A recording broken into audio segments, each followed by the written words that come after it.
Okay, EGR valve appears to be high enough up that it won't leak coolant everywhere, or if it does, it'll just be a small amount. I'm still going to pinch it off with some pliers here. I had a little splash come out because I checked. If it turned into a geyser, I was going to do it somewhere else, but yeah, that'll keep it from dribbling. Mostly. These get pretty nasty if they get stuck open. It can screw with your boost. So it looks like this one holds it to this flange.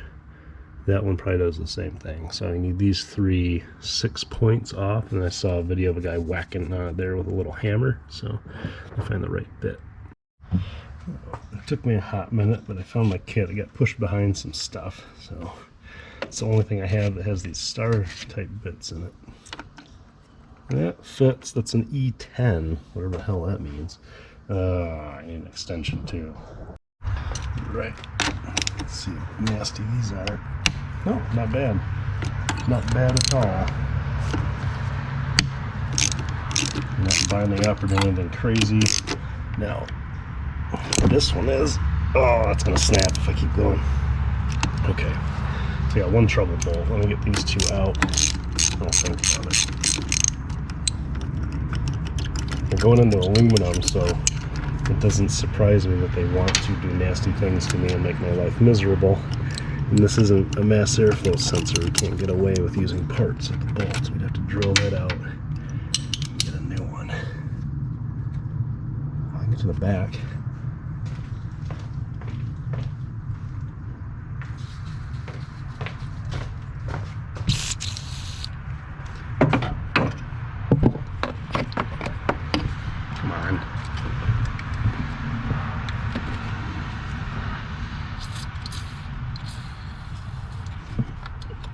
Probably have to give it some heat too, but we'll see. Maybe we can work it. No, thing's fucking. Yeah, gotta get it hot. I'm looking at this and I don't see anything like in this area. Even these pipes don't really look like they're gonna be that bad, so hopefully there's nothing super flammable around.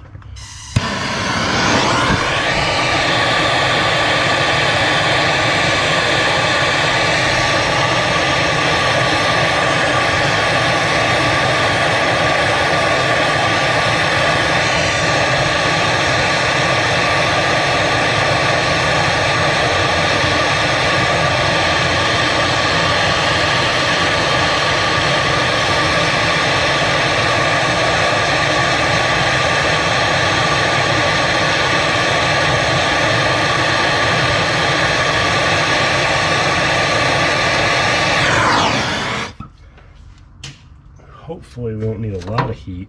Being aluminum, it should expand quite rapidly compared to steel. And there we go. Something about somebody's uncle.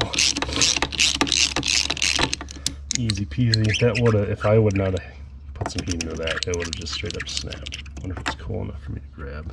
Nothing's evaporating off of it. Yeah, wow. We got a lucky.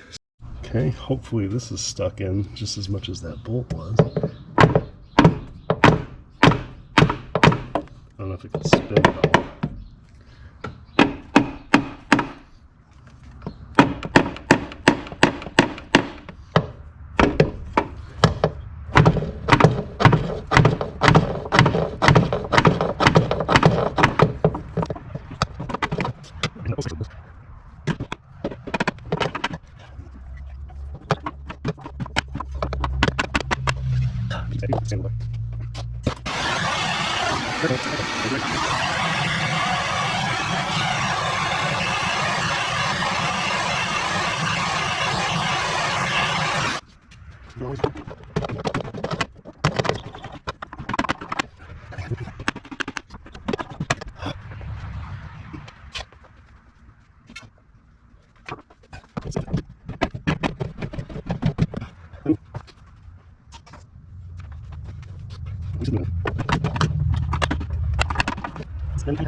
There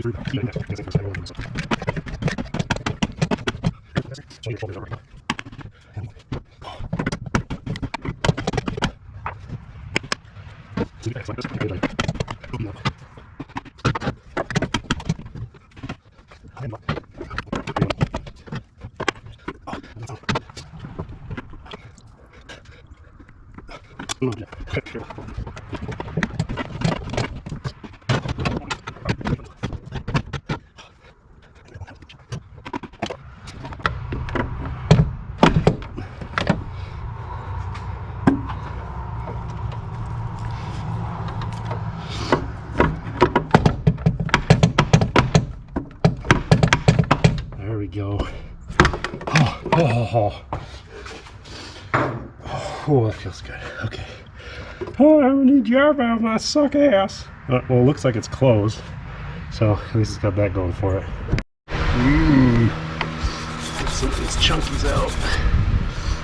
Hopefully, when it goes back in, it'll just slide in.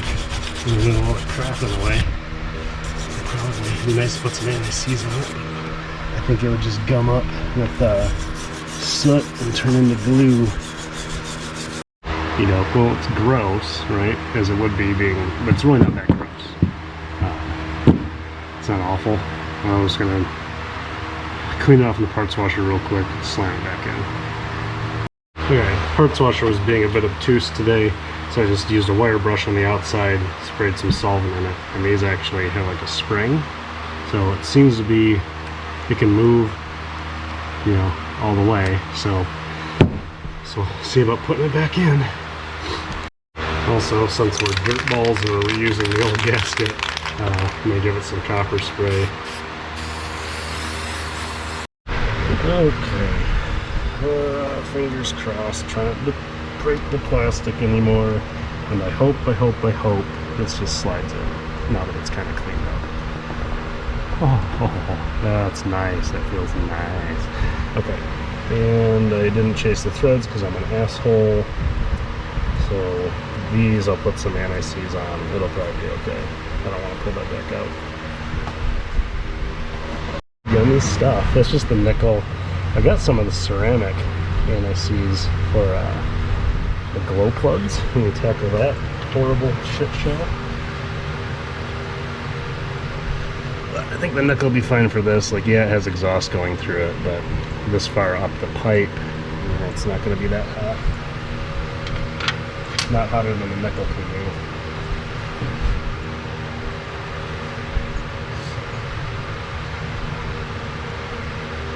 I kind of wonder what it's rated to. It probably says on the jar. That ceramic stuff that I bought that's specifically for these, I think it's like 1700C. It's something absolutely ridiculous. But put this back in. I think I'm going to clear the codes, do a test drive when I go over to my dad's to help him out, see if it goes into limp mode or not, with the minor amount of changes that we've made. And at this point, I'm not worried about clearing anything else because it'll just come back. If the code's real, it'll come back. And that's the very first thing they do. Audi dealership, bringing in that diesel I got.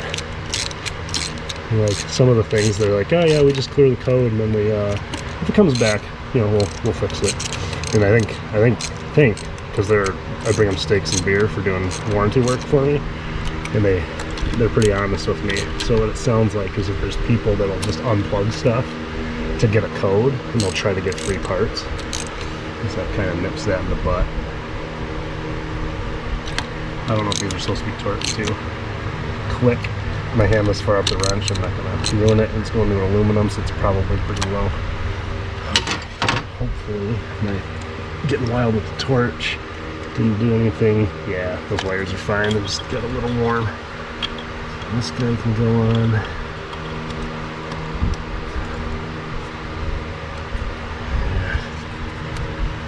can't wait to disable that thing.